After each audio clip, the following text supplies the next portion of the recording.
cherry na chamoy. Look! Oh my! Guys, today we're going to eat! Mangangasim na naman kayo dito.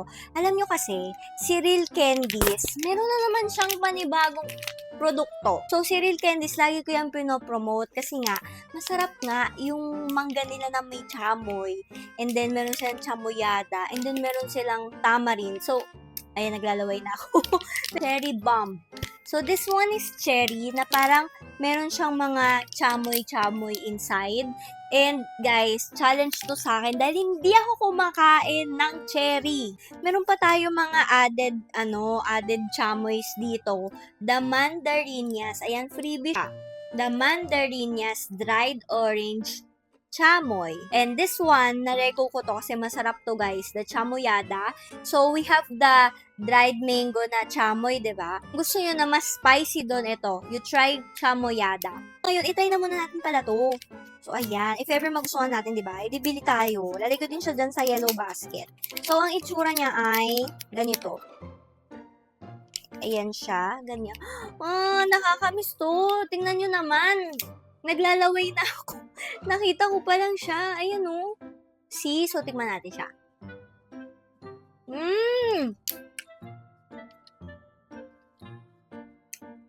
Hindi ko malasahan yung orange. Pero ang sarap. So, hindi siya maasim. Onti lang. Tapos, yung anghang niya, onti lang. Pero ano siya, more on salty. Rereko ko to. Masarap. Ngayon lang ako nakakain na dried orange. Pwede pala yun. Next naman is our chamoyada. Ayan, ito. Maaanghangan ako dito. Ang galing, no? May mga ganito na sila. So, matitikman nyo muna. Look at this. O, diba? Ito, mas super red to kasi nga, mas maanghang talaga to. Compared dun sa mga original chamoy nila. So, ayan. The best talaga yung dried mango nila. Anghang. Ito, mas madaming anghang to, guys. So, kung gusto nyo, salty, na matamis, na maasim, itry nyo isang dried mango nila. Yun, chamoy. The best yun. Super deco yun talaga. As in, ang dami din bumili. Ang dami nabudol nun. Ako nga, paulit-ulit ako bumibili nun eh. So, the next one is this one, cherry bomb. In fairness ha, mabigat siya. Ito ay may 230 grams. Ayan, lalagyan natin sa lagayan.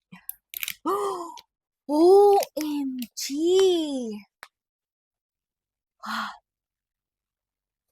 OMG! Ito, parang dito talaga kayo maglalaway.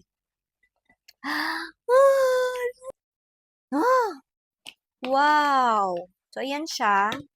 Madami-dami yung laman niya, tsaka ang bigat niya, tsaka buo talaga na cherry. Kami natira pa, diba? Ayan, so walang-wala na talaga. So, parang mga na lang to. Mga seasoning na lang. Grabe. So, let's try it. Ayan. Kinakabahan ako. Yan nga, kasi hindi ako mahilig sa cherry.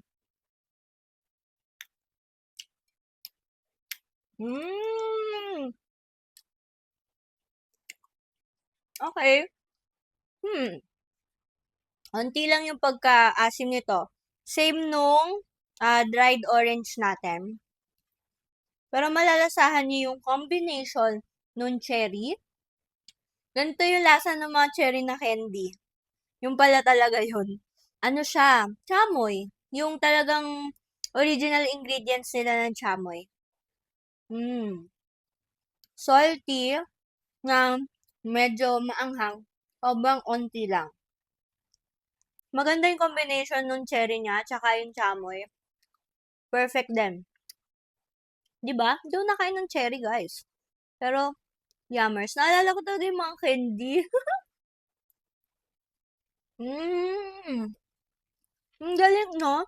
Talagang napanood niya sa cherry yung seasoning ng chamoy. Ayan. Guys, you should definitely try this also.